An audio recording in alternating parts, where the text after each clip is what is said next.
ಶ್ರೀ ಗುರುಭ್ಯೋ ನಮಃ. ಈ ಹಿಂದೆ ಕಥಾವಿಧಿಕರವಾದ ಚಟುವಟಿಕೆಗಳನ್ನು ಮಾಡಿದರೆ ಯಾವ ದುಷ್ಫಲ ಪ್ರಾಪ್ತವಾಗ್ತದೆ ಅನ್ನೋದ್ರ ಬಗ್ಗೆ ನಾವು ಅನೇಕ ಪ್ರತಿಫಲಗಳನ್ನು ಕೇಳಿದೆವು. ಮತ್ತು ಕಥಾವಿಧಿ ಮಾಡಿದ ಒಬ್ಬ ಮಹಿಳೆಗೆ ಯಾವ ದುರ್ಗತಿ ಪ್ರಾಪ್ತ ಆಯಿತು ಅನ್ನೋದ್ರ ಬಗ್ಗೆ ಒಂದು ಕಥೆಯನ್ನು ಕೂಡ ಕೇಳಬೇಕು ಅನ್ನೋದನ್ನ ನೋಡಿದೆವು. ಆ ಕಥೆಯನ್ನು ಈಗ ನೋಡಬೇಕಾಗಿದೆ. ಆ ಕಥೆಯನ್ನು ಕೇಳಿದ ಮೇಲಾದರೂ ಕೂಡ ಯಾವುದೇ ವ್ಯಕ್ತಿ ಕಥೆಗೆ ವಿಘ್ನಕರವಾದಂತಹ ಯಾವುದೇ ಕಾರ್ಯವನ್ನು ಕೂಡ ಮಾಡದೆ ನಿಷ್ಠೆಯಿಂದ ಕಥೆಯ ಶ್ರವಣ ಮಾಡುವಂತ ಆಗಬೇಕು. ಹಿಂದೆ ಜನಸ್ಥಾನದಲ್ಲಿ ವೇದ ವೇದಾಂತ ಪಾರಂಗತರಾದಂತಹ ಒಬ್ಬ ಬ್ರಾಹ್ಮಣ ಇದ್ದ. ಆತ ಧರ್ಮಶಾಸ್ತ್ರಗಳಲ್ಲಿ ಸಕಲ ಶಾಸ್ತ್ರಗಳಲ್ಲಿ ಅತ್ಯಂತ ನಿಪುಣನಾಗಿದ್ದ, ಸದಾಚಾರ ಸಂಪನ್ನನಾಗಿದ್ದ. ಪ್ರತಿ ದಿವಸವೂ ಕೂಡ ಆತ ಗಂಗಾ ನದಿಯಲ್ಲಿ ಸ್ನಾನ ಮಾಡಿ ವಿಧಿವತ್ತಾಗಿ ದೇವತಾ ಪೂಜೆ ಇತ್ಯಾದಿಗಳನ್ನು ಮಾಡಿಕೊಂಡು ಆ ಬಳಿಕ ಹರಿವಂಶದ ಅಂದ್ರೆ ಹರಿಕಥೆಯ ಪುರಾಣ ಶ್ರವಣ ಇತ್ಯಾದಿಗಳನ್ನು ಮಾಡ್ತಾ ಇದ್ದ. ಸ್ವಯಂ ಪಂಡಿತನಾಗಿದ್ರು ಕೂಡ ಬೇರೆ ಯಾರಾದರೂ ಪಂಡಿತರ ಸಮೀಪದಲ್ಲಿ ಪ್ರವಚನವನ್ನು ಮಾಡುವಂತವರಿದ್ರೆ ಆತ ಅಲ್ಲಿಗೆ ತಪ್ಪದೆ ಧಾವಿಸುತ್ತಿದ್ದ. ಆದರೆ ಅವನ ದುರದೃಷ್ಟದಿಂದ ಆತನ ಭಾರ್ಯೆ ಅತ್ಯಂತ ದುಷ್ಟ ಸ್ವಭಾವದವಳಾಗಿದ್ಲು, ಕರ್ಕಶವಾದ ಮಾತನಾಡುವಳಾಗಿದ್ಲು, ಯಾವಾಗಲೂ ಕಲಹ ಸ್ವಭಾವದವಳಾಗಿದ್ಲು. ಸತ್ಯ ಭಾರ್ಯಾತಿ ದುಷ್ಟಾಚ ಕರ್ಕಶ ಕಲಹ ಪ್ರಿಯ ಅಸತ್ಯಾಲಾಪ ನಿಪುಣ ಪರದ್ವೇಷ ಪರಾಯಣ. ಯಾವತ್ತೂ ಕೂಡ ಸುಳ್ಳಂತ ಮಾತನಾಡುವಂಥವಳು, ಪಾಪಿಷ್ಠಳಾದವಳು.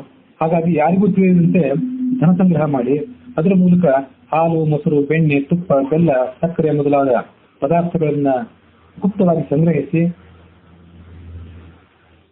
ಅದನ್ನ ತಾನು ತನಗೆ ಬೇಕಾದಾಗ ಭೋಜನ ಮಾಡ್ತಾ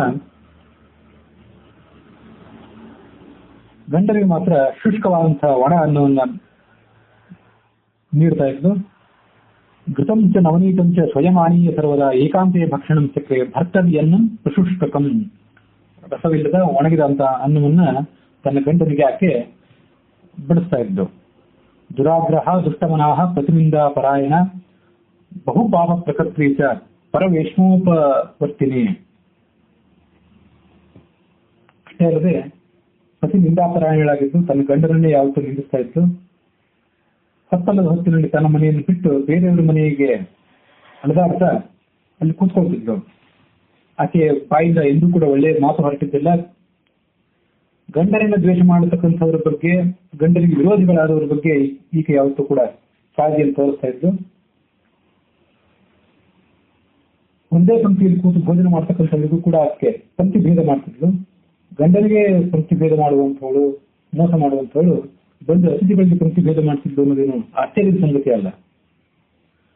ಮತ್ತು ಮನೆಗೆ ಆಕಸ್ಮಿಕವಾಗಿ ಬಂದಂತಹ ಯೋಗ್ಯ ಅತಿಥಿಗಳ ಬಗ್ಗೆಯೂ ಕೂಡ ಆಕೆ ವೈರವನ್ನು ಮಾಡ್ತಿದ್ಲು. ಧರ್ಮ ಬುದ್ಧಿ ಇಲ್ಲದವಳಾಗಿದ್ಲು. ಗಂಡ ಮಾತ್ರ ಸಜ್ಜನನಾಗಿದ್ದ, ಸುತ್ತಮುತ್ತಲ ಎಲ್ಲ ಜನರಿಂದ ಸನ್ಮಾನಿತನಾಗಿದ್ದ. ಎಲ್ಲಾದ್ರೂ ಸಮೀಪದಲ್ಲಿ ಪುರಾಣ ಪ್ರವಚನ ನಡೆಸಿದ್ರೆ ತಾನು ಪಂಡಿತನಾದರೂ ಕೂಡ ಅಲ್ಲಿಗೆ ಹೋಗಿ ಆದರದಿಂದ ಅದನ್ನು ಶ್ರವಣ ಮಾಡ್ತಿದ್ದ. ಸಜ್ಜನೋಪಿ ಗುಣಿ ಸೌಮ್ಯ ಸಸ್ಯ ಭರ್ತ ಸುಪೂಜಿತ. ಪುರಾಣ ಶ್ರವಣಕ್ಕಾಗಿ ಆ ಗಂಡ ಬೇರೆ ಸ್ಥಳಕ್ಕೆ ಹೋಗಿ ಕೂತ್ಕೊಂಡಿದ್ದಾಗ ಆತನ ಧೂರ್ತಳಾದಂತಹ ಈ ಪತ್ನಿ ಅಲ್ಲಿ ಬಂದು ಪತಿಯನ್ನು ನಿಂದನೆ ಮಾಡ್ತಿದ್ಲು. ಯದಾ ಭರ್ತ ಪುರಾಣಸ್ಯ ಶ್ರವಣಾಯ ಸಂಸ್ಥಿತ ಪ್ರತ್ಯಹಂ ತತ್ರ ಗತ್ವಾತು ಸತ್ಯನಿಂದಾಂ ಚಕಾರ. ಪ್ರತಿ ದಿವಸ ಅಲ್ಲಿ ಹೋಗ್ತಿದ್ಲು, ಅವನು ಬೈತಿದ್ಲು. ಸನ್ಯಾಸಿವತ್ ಕಥಂ ಕ್ಷೇತ್ರ ಶ್ರವಣೆ ವ್ಯಾಸವತ್ಕೃತಃ ಸಮುತ್ಪನ್ನ ನಿರುದ್ಯೋಗ ಕಿಂ ಕರ್ತವ್ಯ ಮಯಾವದ. ಸನ್ಯಾಸಿಗಳಿಗಾದರೆ, ಮುನಿಗಳಿಗಾದರೆ ಬೇರೆ ಉದ್ಯೋಗ ಇರೋದಿಲ್ಲ. ನೀವು ನಿಮ್ಮನ್ನೇನು ಸನ್ಯಾಸಿ ಅಂತ ಭಾವಿಸಿದ್ದೀರಿ. ಸಂಸಾರದ ಚಿಂತೆ ಇಲ್ಲದವನ್ನ ಮಾಡದೆ ಭಗವಾನ್ ವೇದವ್ಯಾಸನಂತೆ ನೀವು ಹೋಗಿ ಪುರಾಣ ಶ್ರವಣ ಮಾಡ್ತಿದ್ದೀರಿ. ನಾನೇನು ಮಾಡಬೇಕು, ನೀವಂತೂ ನಿರುದ್ಯೋಗಿ, ನಾನೇನು ಮಾಡಬೇಕು ಅಂತ ಅವನ ಕಠೋರವಾದ ಮಾತುಗಳನ್ನ ಬೈತಿದ್ಲು. ಮನೆಯ ಮಕ್ಕಳು ನನ್ನನ್ನ ಆಹಾರಕ್ಕಾಗಿ ದಿನೇ ದಿನೇ ಪೀಡಿಸ್ತಾ ಇವೆ, ಅವಾಗ ನಾನು ಏನ್ ಮಾಡಬೇಕು, ಏನ್ ತಿನ್ಲಿಕ್ಕೆ ಹಾಕಬೇಕು. ನಾಸ್ತ್ಯಮಾನ ಗೃಹೇ ಕಿಂಚಿತ್ ವಸ್ತ್ರಂ ವಾಪ್ಯ ಅಥವಾ ಧನಂ ಕಿಮ್ಮಯಾಕ ಪ್ರಕರ್ತವ್ಯಂ ಪುಟ್ಟ ಗಂತವ್ಯಮೇವಚ. ಮನೆಯಲ್ಲಿ ತಿನ್ಲಿಕ್ಕೆ ಅನ್ನ ಇಲ್ಲ, ಉಡ್ಲಿಕ್ಕೆ ವಸ್ತ್ರವಿಲ್ಲ, ನಾನು ಏನು ಮಾಡಬೇಕು, ಇಲ್ಲಿಗೆ ಹೋಗಬೇಕು. ಕಥಂ ವಿಲಿಖಿತಂ ದಿಷ್ಟಂ ಧಾತ್ರಾ ಪಾಪೇನ ಮೇ ಪುರ ಮೂರ್ಖಶ್ಚಾಲಸ್ಯ ಸಂಯುಕ್ತ ದರಿದ್ರೋ ನಿಷ್ಠುರಸ್ತಃ. ಈ ದುಷ್ಟನಾದಂತಹ ವಿಧಿ ನನಗೆ ಎಂಥ ಹಣೆ ಬರಹವನ್ನು ಬರೆದಿಟ್ಟಿದೀವ ಅಂತ ವಿಧಿಯನ್ನ ನಿಂದನೆ ಮಾಡ್ತಿದ್ರು. ಮೂರ್ಖನೂ, ಆಲಸ್ಯ ಭರಿತನೂ, ದರಿದ್ರನೂ ಮತ್ತು ಹೆಂಡತಿ ಮಕ್ಕಳ ಬಗ್ಗೆ ಕೊಂಚವೂ ಕಾಳಜಿ ಇಲ್ಲದೆ ಇರುವಂಥವನು ಈ ಕಂಡು ನನಗೆ ಬಂದು ತಲುಪಿದ್ದಾನಲ್ಲ.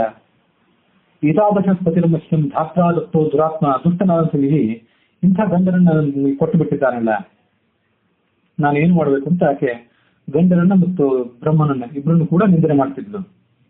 ಪೃಥಿವ್ಯಾಂ ದುರ್ಭಗೈಕಾಹಂ ದರಿದ್ರ ಗ್ರಹಮಾಗತ ಉದರಾಪೂರ್ತಿ ಮಾತ್ರಂ ಹಿ ನಾನ್ನನ್ಮೇ ಭಕ್ಷಿತಂ ಕರ.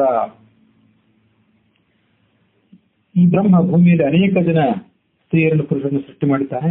ಆದ್ರೆ ಅವರೆಲ್ಲರಲ್ಲಿ ನಾನೊಬ್ಬಳೇ ನಿತ್ಯ ದರಿದ್ರನಾದಂತಹ ಈ ಪುರುಷನ ಮನೆಗೆ ಹೆಂಡತಿಯಾಗಿ ಹೋಗಿ ಸೇರ್ಕೊಂಡಿದ್ದೇನೆ. ನಿತ್ಯದಲ್ಲಿ ದುಃಖ ಪಡ್ತಿದ್ದೇನೆ. ಯಾಕೆಂದ್ರೆ ಒಂದು ಹೊತ್ತು ಕೂಡ ನನಗೆ ಹೊಟ್ಟೆ ತುಂಬಲಿಕ್ಕೆ ಬೇಕಾದಂತಹ ಅನ್ನವೂ ಕೂಡ ನನಗೆ ದೊರೆತಿಲ್ಲ.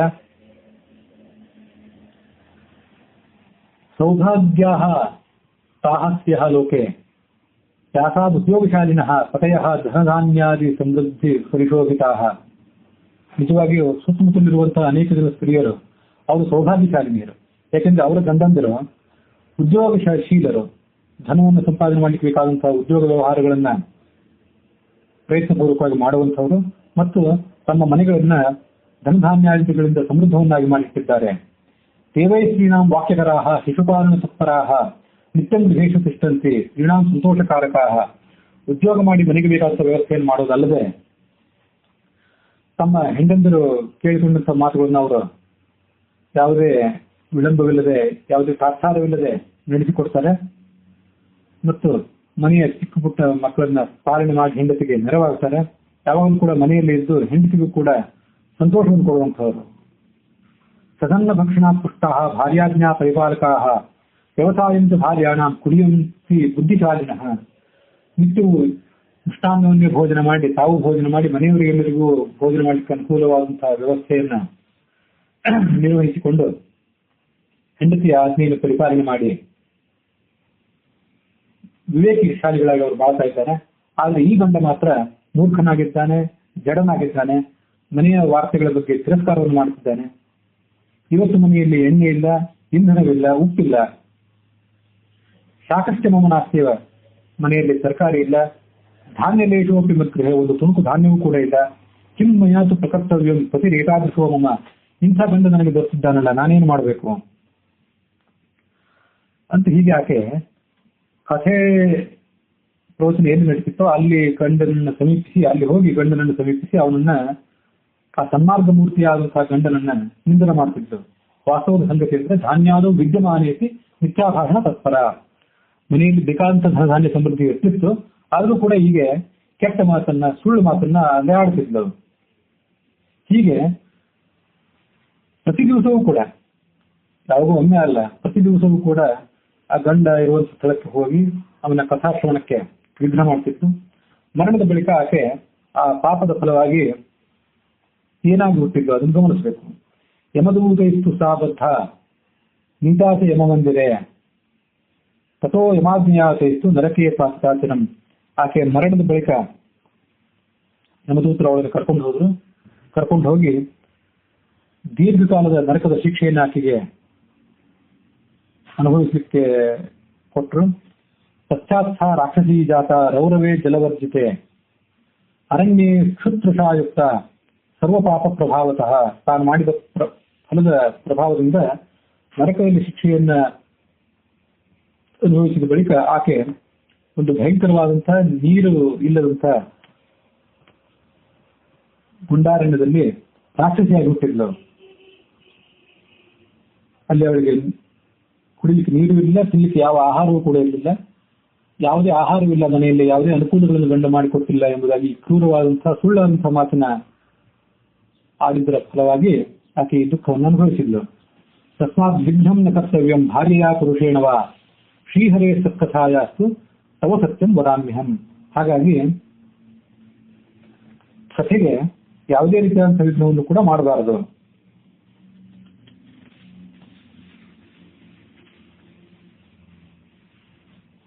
ಕಥೆಗೆ ಕಥಾಶ್ರವಣಕ್ಕೆ ವಿಘ್ನವನ್ನು ಮಾಡುವಂಥವರು ಹೀಗೆ ಆ ರಾಕ್ಷಸಿ ಯಾವ ಫಲವನ್ನು ಅನುಭವಿಸಿಲ್ಲ ಅಂಥವರು ಅದೇ ರೀತಿಯಾಗಿ ಮುಂದೆ ಕಥಾಶ್ರವಣಕ್ಕೆ ವಿಘ್ನವನ್ನು ಮಾಡುವಂಥವರು ನಾನಾ ರೀತಿಯಾದಂತಹ ನೀಚ ಯೋನಿಗಳಲ್ಲಿ ಜನ್ಮ ತಾಳ್ತಾರೆ. ದರಿದ್ರಶ್ಚ ಕ್ಷಯೀ ರೋಗಿ ನಿರ್ಧಾಕ್ಯ ಪಾಪಕರ್ಮವಾನ್ ಅನಪತ್ಯೋ ಮೋಕ್ಷಕಾಮಃ ಶೃಣುಯಾತ್ಸ ಕಥಾ ನಿವಾನ್.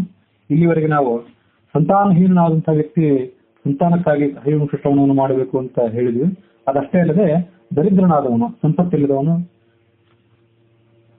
ಸಕಲ ಭಾಗ್ಯವನ್ನು ಕಳ್ಕೊಂಡವನು, ರೋಗಿಷ್ಠನಾದವನು, ಅದೃಷ್ಟವನ್ನು ಕಳೆದುಕೊಂಡವನು, ಪಾಪವನ್ನು ಮಾಡಿದಂಥವನು, ಎಲ್ಲದಕ್ಕಿಂತ ಹೆಚ್ಚಾಗಿ ಮೋಕ್ಷ ಕಾಮನಾದವನು, ತತ್ವಜ್ಞಾನವನ್ನು ಪಡೆದುಕೊಂಡು ಮೋಕ್ಷವನ್ನು ಪಡ್ಕೊಳ್ಬೇಕು ಅಂತ ಅಪೇಕ್ಷೆ ಇದ್ದವನು ಕೂಡ ಈ ಕಥೆಯನ್ನು ಶ್ರವಣ ಮಾಡಬೇಕು.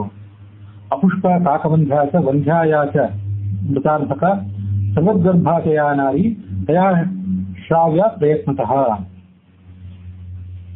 ಯಾರು ಇನ್ನು ಋತುಮತಿಯಾಗಿಲ್ವೋ ಅಥವಾ ಒಂದೇ ಮಗುವನ್ನು ಹೆತ್ತು ಆ ಬಳಿಕ ಅದರ ಫಲವಾಗಿ ಕಾಕವಂಧ್ಯ ಅಂತ ಅನ್ಸ್ಕೊಂಡಿದ್ದಾಳೋ ಅಥವಾ ಮಕ್ಕಳನ್ನೇ ಹೆರದೆ ಬಂದಿ ಅಂತ ಅನ್ಸ್ಕೊಂಡಿದ್ದಾಳೋ, ಮಕ್ಕಳ ಹೆಸರು ಕೂಡ ಶೀಘ್ರದಲ್ಲೇ ಆ ಮಕ್ಕಳನ್ನು ಕಳ್ಕೋತಾಳೋ ಅಥವಾ ಗರ್ಭಸ್ರಾವ ಆಗುವಂಥ ದುಃಖದಿಂದ ಆಕೆ ನರಳ್ತಾ ಇದ್ದಾಳೋ, ಅವರೆಲ್ಲರೂ ಕೂಡ ಸಕಲ ಪ್ರಯತ್ನಗಳನ್ನು ಮಾಡಿ ಈ ಕಥೆಯನ್ನು ಶ್ರವಣ ಮಾಡಬೇಕು. ಸುಪುತ್ರಂ ಲಭತೆ ರಾಜನ್ ವ್ಯಾಸಸ್ಯ ವಚನಂ ತಥಾ ಸರ್ವಾನ್ ಕಾಮಾನ್ ಅವಾಪ್ನೋತಿ ಕಥಾಂ ಶೃಣ್ವನ್ ಹರೇರಿಮಾಂ.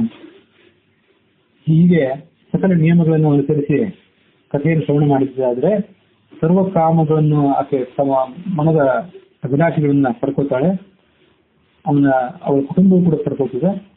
ಇದರಲ್ಲಿ ಬೇರೆ ಯಾವ ಸಾಮಾನ್ಯರ ಮಾತು ಪ್ರಮಾಣವಾಗಬೇಕಾಗಿಲ್ಲ. ವ್ಯಾಸಸ್ಯ ವಚನ ಇದು ಈ ಮಾತು ಸತ್ಯ ಅನ್ನೋದಕ್ಕೆ ಭಗವಾನ್ ವೇದವ್ಯಾಸರ ಮಾತೇ ಪ್ರಮಾಣವಾಗಿದೆ. ಅಲ್ಲಿಗೆ ಪದ್ಮಪುರಾಣೋಕ್ತವಾದಂತಹ ಹರಿವಂಶ ಮಹಾತ್ಮ್ಯದ 4ನೇ ಅಧ್ಯಾಯ ಸಮಾಪ್ತವಾಗಿದೆ.